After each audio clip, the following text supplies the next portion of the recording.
I think being an auteur is more about how much you're able to help everybody else who's making the movie with you. I don't want to be critical of anything I haven't tried myself, but I was not a technical person at all. If everything I know is from YouTube, I kind of want to only work in things that everyone can afford to learn.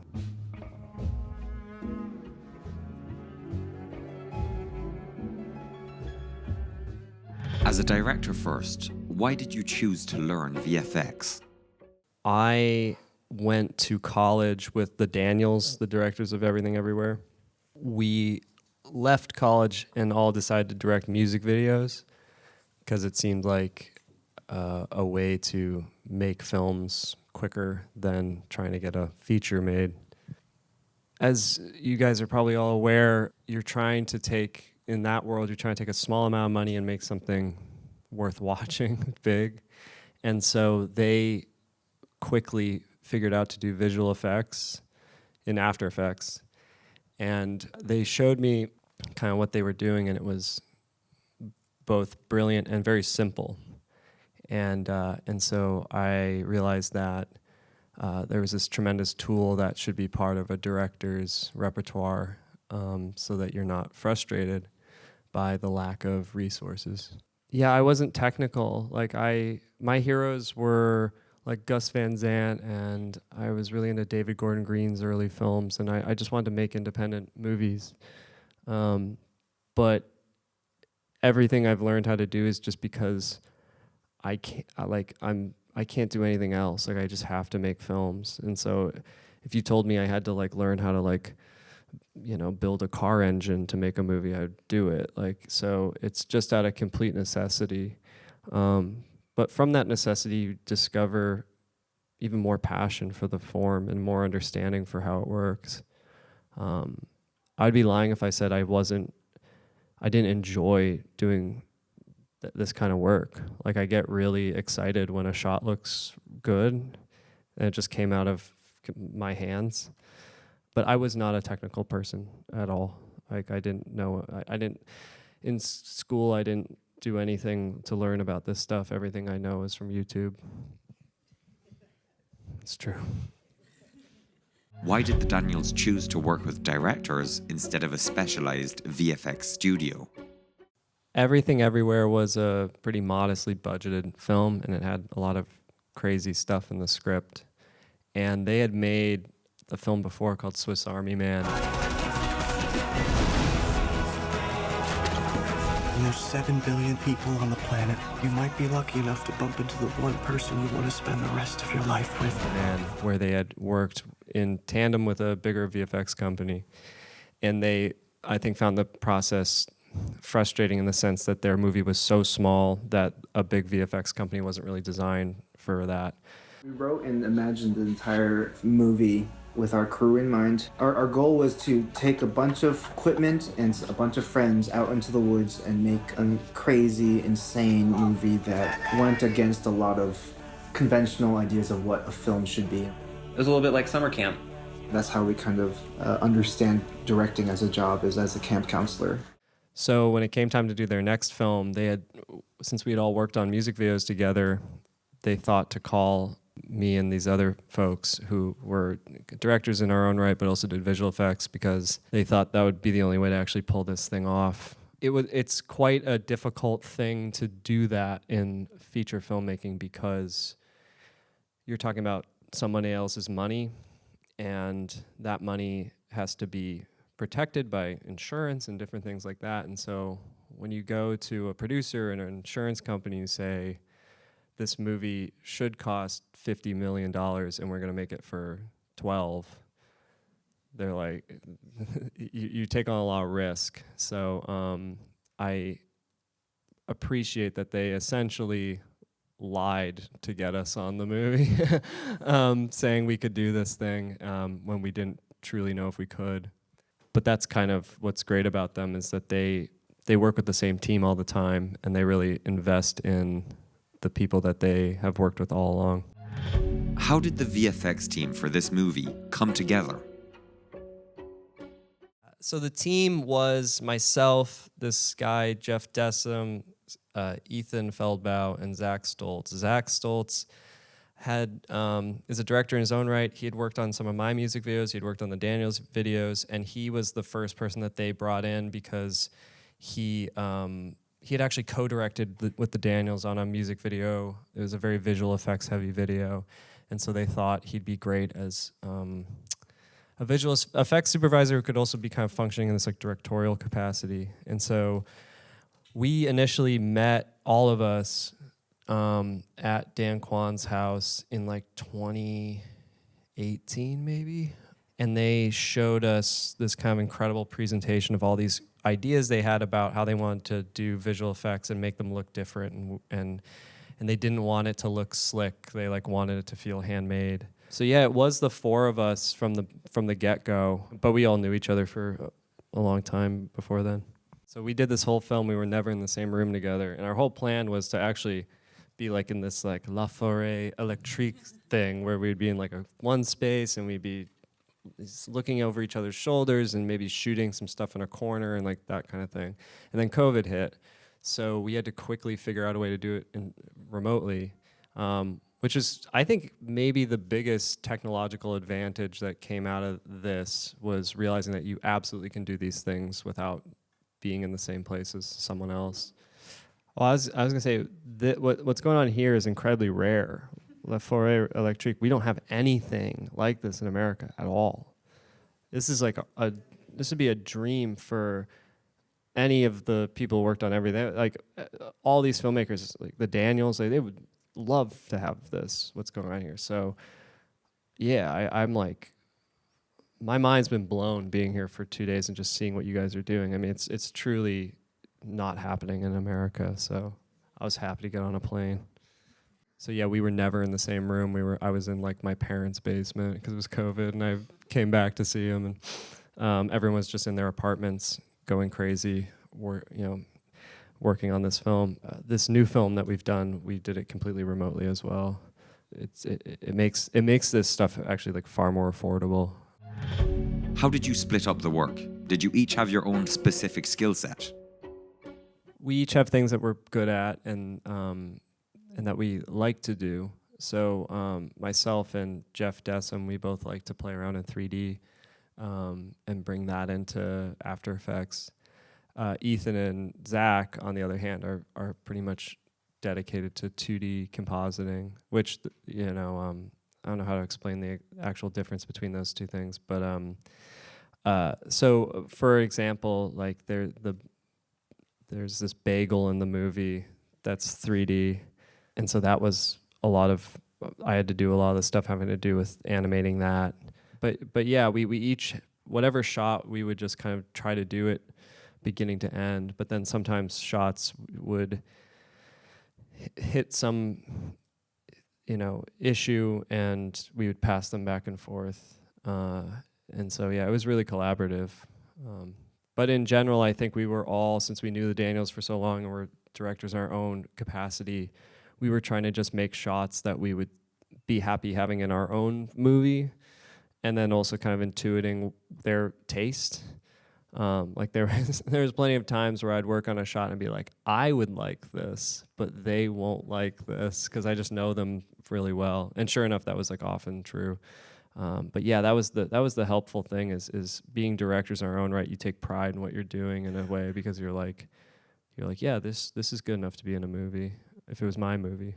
In this VFX team, you were all directors, so were you also consulted for your directing skills? It's funny. So we're all directors. We all like make these movies, and we all make each other read each other's screenplays, and then we sit down and we give each other like incredibly good advice of what to do on the screenplay, and we all ignore it.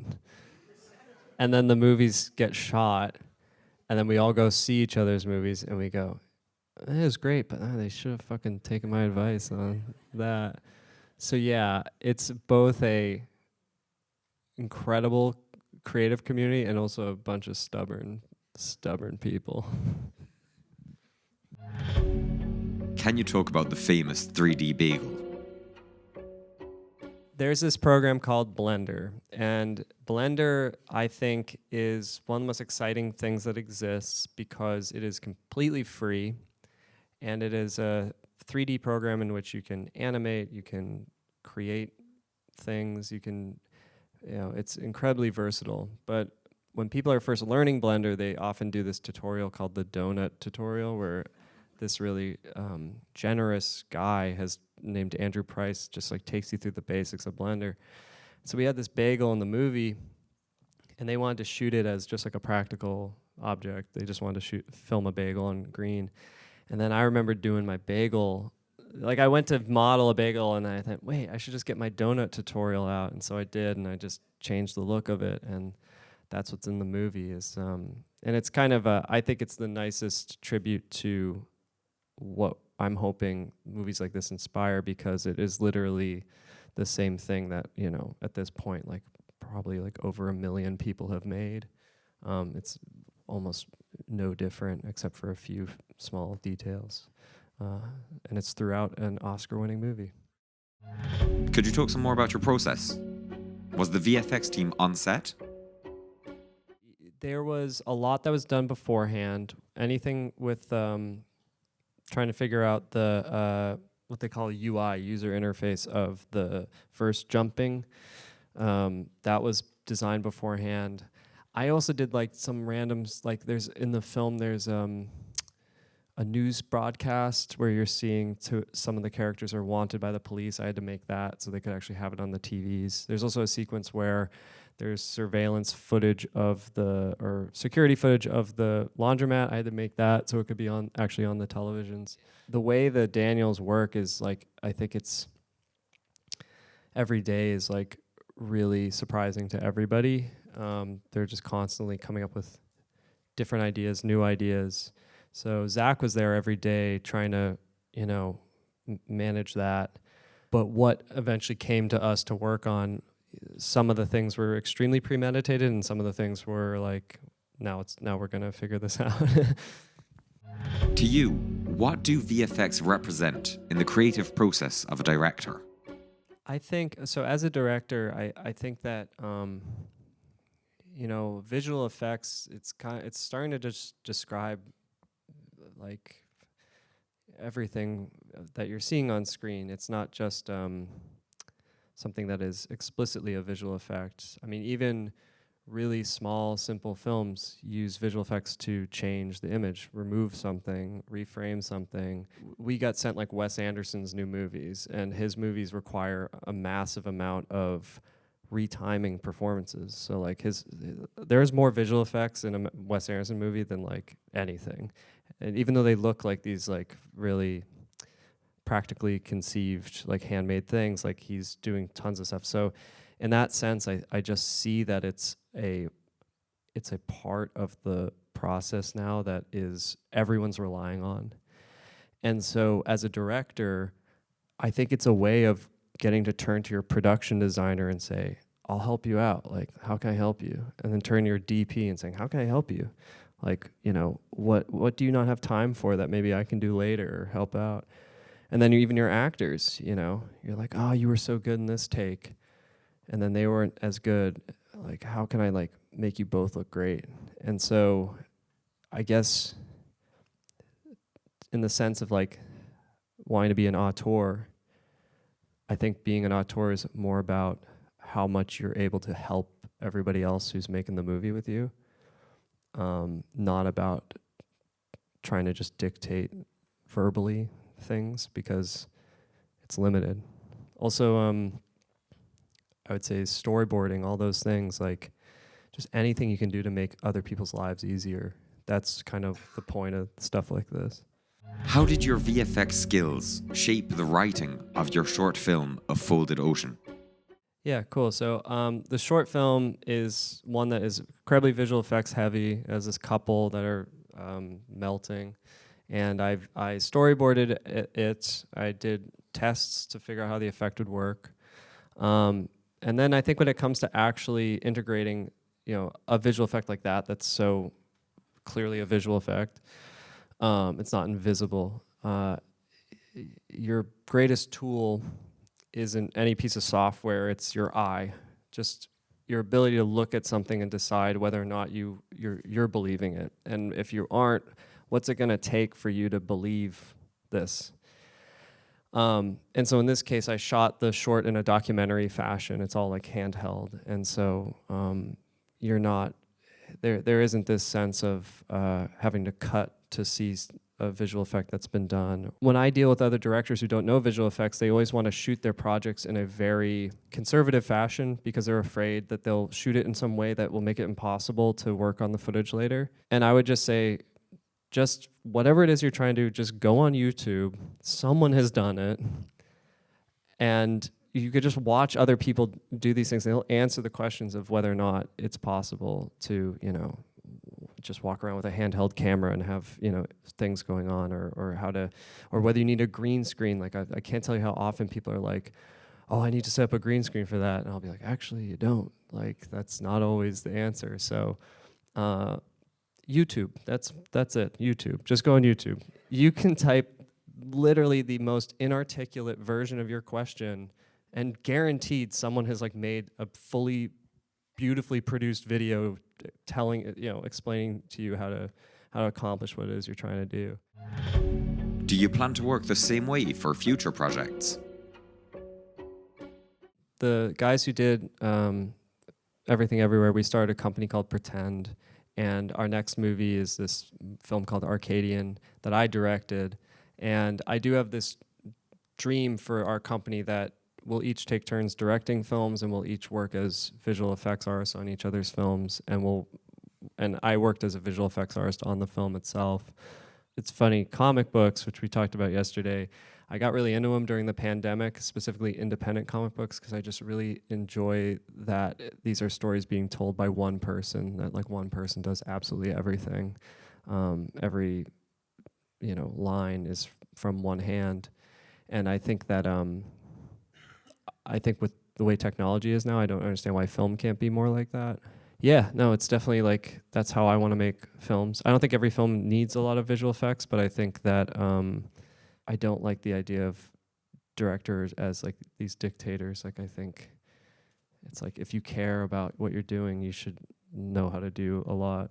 Or at least, for me, it's like, I don't want to be critical of anything I haven't tried myself, so that I can see how goddamn hard it is. And then I can be kind of in awe of what work is being done for me, because I know how hard it is. But yeah, so I'm trying to like do this forever, basically. What do you recommend for creators who want to train their artistic eye? All that films are is light. It's just what a light is doing to a surface.